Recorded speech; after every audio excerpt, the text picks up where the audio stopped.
Okay, so I want to talk about life tonight. I want to talk about I want to talk to those people that are maybe at an intersection of life or season of life or a decision in life of, where am I going? Am I continuing in this career? Am I continuing in this profession? Am I continuing my education? Am I being called to ministry? I've thought that a lot. And then I read this, and the fact is that we're all called to ministry. And Henry Nouwen shares this, and it just never really thought about that. And it says, each of us has a mission in life. Jesus prays to his Father for his followers, saying, "As you have sent me into the world, so have I sent them into the world." John 17:18. We seldom fully realize that we are sent to fulfill God-given tasks. We act as if we have to choose how, where, and with whom to live with. We act as if we were simply dropped down in creation and have to decide how to entertain ourselves till we die. But we were sent into the world by God just as Jesus was. Once we start living our lives with that conviction, we will soon know what we were sent to do. These tasks may be very specialized, or they may be general, and just the task of loving one another in everyday life. Wow. And that is so true. A lot of times when I hear people say, and I've made this excuse before, hey, Jesus, I feel Jesus is calling me to ministry.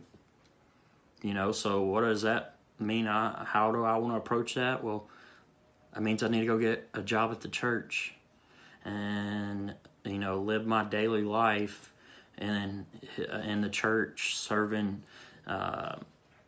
his sheep. But that's not for me to decide.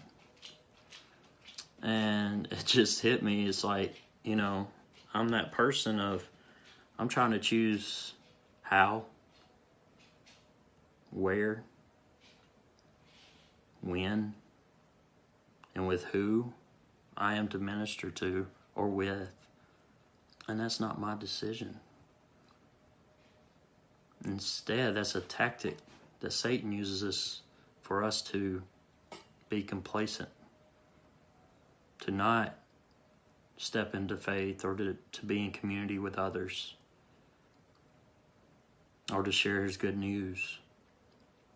So really sit and think on this, just a few minutes.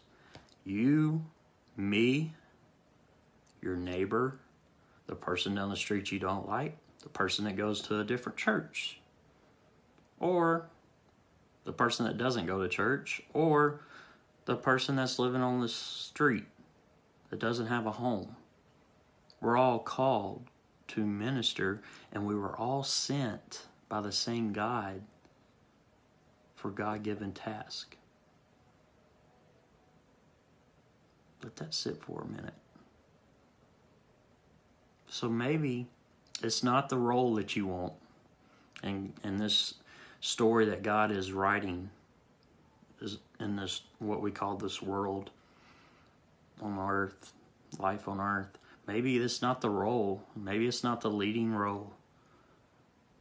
But instead of using that as an excuse, maybe step into the role and trust that this is where he has you right now.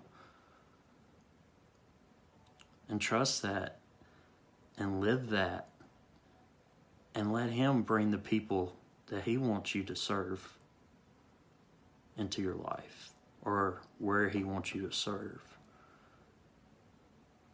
It's just a thought. So whatever you're doing, do it for the glory of God, number one. And number two, do it as a ministry. We all minister in different ways. Just because we're not on a stage every week, or we're not leading a small group or something, or we're not in, going to serve some kind of mission or something. We all minister, and it could be as simple as loving one another daily. And loving the people that is difficult to love, that have maybe hurt us, shamed us, betrayed us. We're called to love them too. So I hope you think about that, because it has convicted me as well. And, just live in that and trust Jesus.